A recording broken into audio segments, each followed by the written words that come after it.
I'm driving the car home, so you'll have to walk from the airport. You're always busy with chores and glued to the computer, so you probably need some exercise, huh? It'll take you around 3 hours to get back, so just hang in there.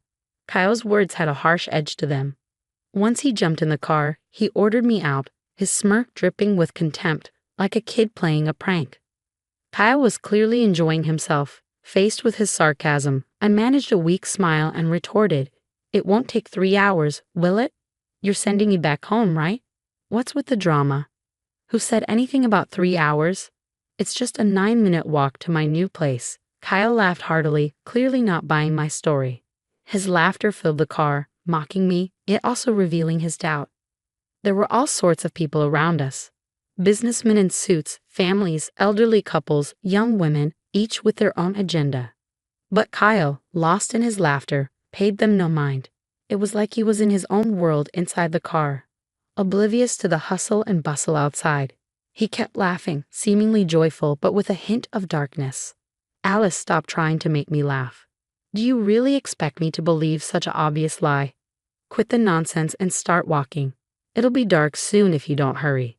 Well, if you're so sure, why don't you come and see for yourself? It might wipe that smile off your face.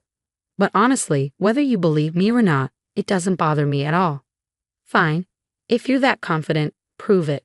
But remember, there'll be consequences if you're lying, I challenged. Kyle's irritation was evident as his face twisted in annoyance, his brows furrowing. Kyle's irritation boiled over, his voice booming in the car, drawing surprised looks from those around us. Instead of feeling intimidated, I nearly burst into laughter, knowing Kyle was about to face his own nightmare. With renewed determination, I set off towards my new home. 9 minutes later, Kyle and I stood before an ordinary 12-story apartment building, 3 years old, with a view of departing planes. Kyle seemed taken aback by the building, but quickly masked his surprise with nonchalance. "Alice, just admit it. You're lying about moving, aren't you? Stop before you get in trouble for trespassing. Stop fussing and come inside," I replied, though Kyle remained skeptical, following me with a dismissive grunt. Yet, as we rode the elevator to the 5th floor, I sensed unease in his eyes and tension around his mouth. His profile hinted at hidden concerns. Upon reaching the 5th floor and unlocking the apartment door, Kyle's facade crumbled. Anxiety gripped him, and he struggled to maintain confidence, which only made his fear more apparent. As the door swung open, Kyle began to tremble uncontrollably, his face a mixture of shock and fear. I couldn't contain my satisfaction seeing Kyle's reaction. It seemed like he was finally facing reality. "Why are my parents here?" Kyle exclaimed as we faced my angry in-laws. Their red faces hinted at the seriousness of the situation. "You were supposed to be on a trip today. Why are you here, Kyle?" "We set up a fake plan to catch you. We're siding with Alice." Despite their explanation, Kyle looked utterly bewildered. "Why go to all this trouble? Why punish me like this?" Kyle must have been flooded with questions. Sitting cautiously in front of his parents, he sought clarification, but confusion still clouded his expression. "Can someone explain clearly? I don't understand this ambush and punishment." "Stop lying, Kyle. We saw everything. How you left Alice at the airport to walk home." My father-in-law interjected, showing Kyle his smartphone screen. Kyle's eyes widened, sweat beading on his forehead within seconds. The screen showed our exchange at the airport, capturing the moment vividly. Kyle's mocking and loud voice echoed through the video. His expression shifted drastically as he watched, mouth tight, eyes avoiding the screen, realization dawning. Kyle trembled visibly, sweat glistening on his skin. My father-in-law quietly pocketed his phone, his gaze heavy with anger and disappointment. Tension filled the room. "I can't believe Dad recorded this. When did you even film it?" Kyle stammered, his voice strained. "It was at the airport earlier. We've been watching all along while you were in the car." My father-in-law replied calmly. At the airport, amidst the bustling crowd, Kyle's parents and I had strategically placed ourselves to witness the events firsthand. Kyle had walked straight into my trap, unaware. His parents observed him silently, the room heavy with anticipation. Finally, my mother-in-law broke the silence. "Kyle, we're shocked. How could you leave your spouse stranded at the airport like that?" It was just a heated argument. I didn't mean any harm." Kyle mumbled, his voice trailing off. It's true, abandoning the woman you love isn't right. Kyle, why are you laughing? Is this a joke? Kyle's father interrupted, his mother's glare intensifying. In that moment, Kyle froze, his face draining of color, like a deer caught in headlights. The room filled with a heavy, tense silence. Sensing the disappointment more than anger in his parents' expressions, I realized they held high expectations for Kyle. He had always been responsible and dedicated, facing challenges head-on. Everyone admired his character and expected great things from him. Yet beneath that facade was the reality of how he treated me, his wife. The revelation that their beloved son had mistreated his spouse was difficult for them to comprehend. Feeling their emotions, I knew it was time to reveal the truth to Kyle. Despite his father's stern gaze and his mother's subdued anger, I began to speak. Kyle, I've been struggling for a while now. Just 6 months into our marriage, you changed. You were always away on business trips, neglecting us. Then the bullying started, and I couldn't understand why until I discovered the truth. You've been having an affair. I've told your parents not only about the bullying but also about the affair. At the mention of the affair, Kyle's shocked silence shattered, his gaze piercing through me, almost causing me to falter. But Kyle's parents stepped in. Hold on, Kyle. I'll admit to the bullying. I may have gone too far at times. I didn't realize it then, but if it hurt you, Alice, I'm sorry. However, I haven't cheated. You should have evidence before making such serious accusations. I don't have evidence right now, but it's clear you're cheating, just like your father said. Denying it won't make it go away. Wouldn't it be better to come clean now and prevent more pain? What? Accusing me without proof? You're going to confuse my parents? Kyle protested, his usual defensive pattern emerging when his position was challenged. As the tension rose, the rest of us remained calm. I'll say it again. Denying it won't help, because I already know everything. I may not have proof now, but there's a witness. I'll call her here. Just wait. After the call, the intercom buzzed, and within 3 minutes, as the person entered, Kyle froze as if time had stopped. She's the witness. Her name is Karen. But Kyle, you probably recognize her, right? She's your affair partner. Karen has seen your true colors. She was at the airport with your parents. Wait, Karen? Why is she here?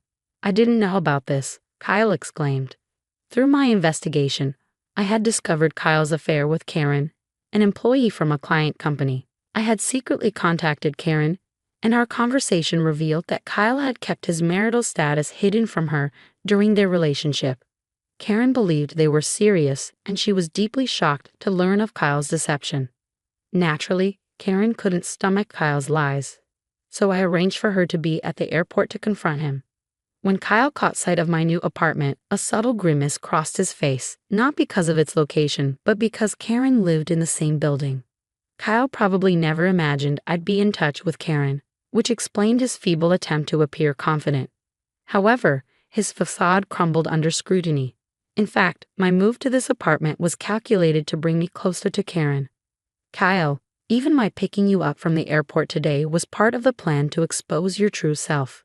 While I may not have physical evidence, Karen herself has confessed to the affair, I informed Kyle, a mixture of scorn and disdain coloring my words as I revealed the truth to my unsuspecting husband who had underestimated me. Kyle ended up revealing his true colors all on his own.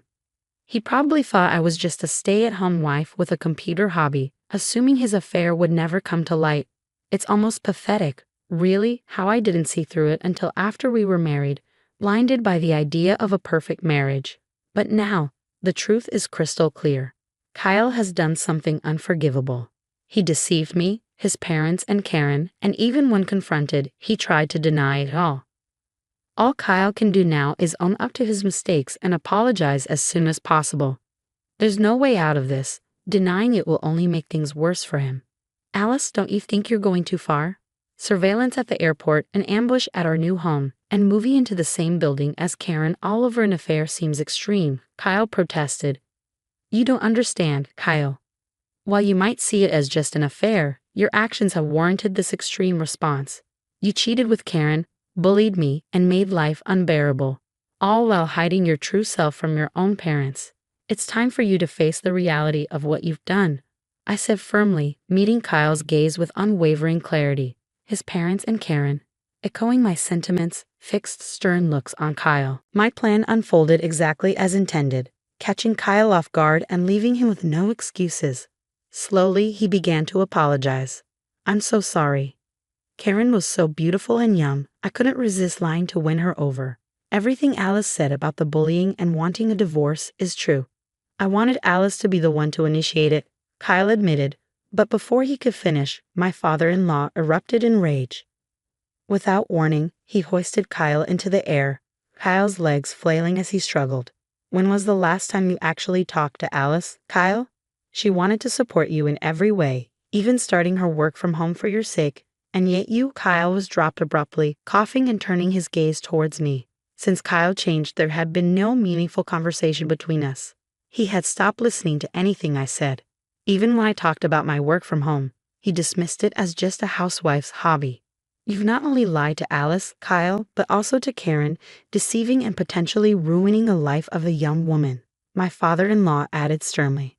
"What a foolish thing to do," my mother-in-law said, her voice trembling as if she might burst into tears. And then there was Kyle, trembling himself, seemingly coming to a realization. His repeated apologies of "I'm so sorry" made it feel like we were dealing with a completely different person, showing genuine remorse. Though still angry, the in-laws appeared slightly relieved that Kyle was sincerely apologizing. "Alice, it's all my fault. I know it's unforgivable, but I'm asking for a fresh start from today. Can we try again?" Kyle apologized to me, his words silencing the room. However, my next actions shocked everyone. "Kyle, you're such a joke to your father, mother, and Karen. Isn't Kyle just ridiculous?" My laughter filled the room, even louder than Kyle's at the airport, leaving everyone puzzled. It may have seemed bizarre, but knowing everything, I couldn't help but laugh. As my laughter subsided, I pulled out a thick envelope from my bag and tossed it at Kyle. "What's this?" Kyle hastily grabbed the envelope, sensing something ominous. With a nervous swallow, he cautiously checked its contents. The moment he did, he trembled so violently it seemed the room itself shook. "That's the result of a separate investigation into your affairs, Kyle. Besides Karen, you were seeing other women during your travels," I revealed. "So essentially, these are your local wives across different regions?" My father-in-law questioned incredulously. "Local wives? Kyle, were you planning to deceive us even further?" Kyle's supposedly sincere apology was just a facade to prevent yet another affair from being exposed. His promises of change were nothing but lies. Perhaps he believed if he could just get through this moment, everything else would somehow sort itself out. If so, he was truly foolish. "Kyle, all you can do now is get a divorce and pay alimony. I never want to see your face again, so let's handle the rest through our lawyers. Don't try to fool me. You claimed there was no evidence, yet you deceived me. Who deceived whom first? Do you finally understand how it feels to be deceived? Damn it, Alice. You'll regret this, you know. A mere housewife like you won't survive on your own. Don't you dare come crawling back to me." Kyle abandoned his facade and approached menacingly, but his threats seemed laughable to me. It would be Kyle who would regret his actions, yet he left our new home with those final words, oblivious to what lay ahead. The tension in the room dissipated, and we all took a seat simultaneously. My in-laws and Karen offered heartfelt apologies. "Alice, we're so sorry for everything. It's our fault for not realizing sooner and causing you such distress. And Karen, we've troubled you deeply. We'll make sure Kyle takes responsibility. Just wait. We'll pursue him relentlessly if necessary. Please, everyone, no need for apologies. Thank you for supporting my plan. Kyle deserves to face the consequences, but there's no need for an extensive pursuit. He'll definitely reach out to us, without a doubt." My in-laws and Karen glanced at me with a slight smile, puzzled by my confidence. They hadn't fully grasped my plan yet, but it wasn't because of overconfidence or denial. It was a certainty I held deep within. I'll say it again. Kyle knows nothing, and I know everything. I could see the path Kyle was heading down clearly. My intention was to watch silently until he faced the consequences of his actions. A month had passed since then. I sat at my computer in our new home, the gentle breeze outside rustling the trees. The serene silence was interrupted by my phone vibrating. The 100th missed call, all from my ex-husband. Taking a deep breath, I answered. As I held the smartphone to my ear, I could hear my ex-husband's voice, a mix of surprise, anxiety, and a glimmer of hope. Finally, you pick up. Why are you ignoring me when I'm in such trouble? Oh, you're in trouble, huh? What happened? I was deceived. One of these local wives turned out to be a scam artist. She took all my money, and now I'm being chased by some scary guys. It's really bad. That sounds tough. Good luck with that. Hey, don't hang up, please. I'm begging you. Just a little help. I've got no money, can't go home. I'm done for without you. Who said, don't come to me with regrets, never come crying back? I knew everything, including the fact you were being deceived, but I chose not to say anything. I thought it was pointless to tell you anything he wouldn't understand without experiencing the consequences firsthand. His voice faded from the call. Perhaps now. Kyle regretted his actions, but I refused to assist him. People like him couldn't grasp others' pain without facing it themselves. You only think of yourself. That's why you're in this situation. I have work to do, so don't call me again. What work? It's just your hobby. I didn't want to have to say this, but my annual income surpasses yours, Kyle. I found success as a web novelist along with my blog, YouTube channel, and more. I can manage just fine on my own. What? You earn more than me. Wait, can you lend me a little money then? My ex-husband rambled, but I hung up and promptly blocked his number. His selfishness left me sighing deeply until the end. Later, I learned from my in-laws about his situation. Realizing he couldn't rely on me, he turned to them for help. However, they were already aware of his predicament and were furious once again. Despite their anger, he continued making excuses, resulting in his parents disarming him.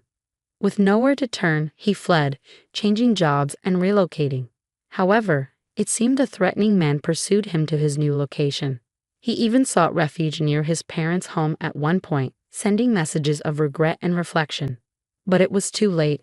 His actions had consequences, and he bore the weight of that truth.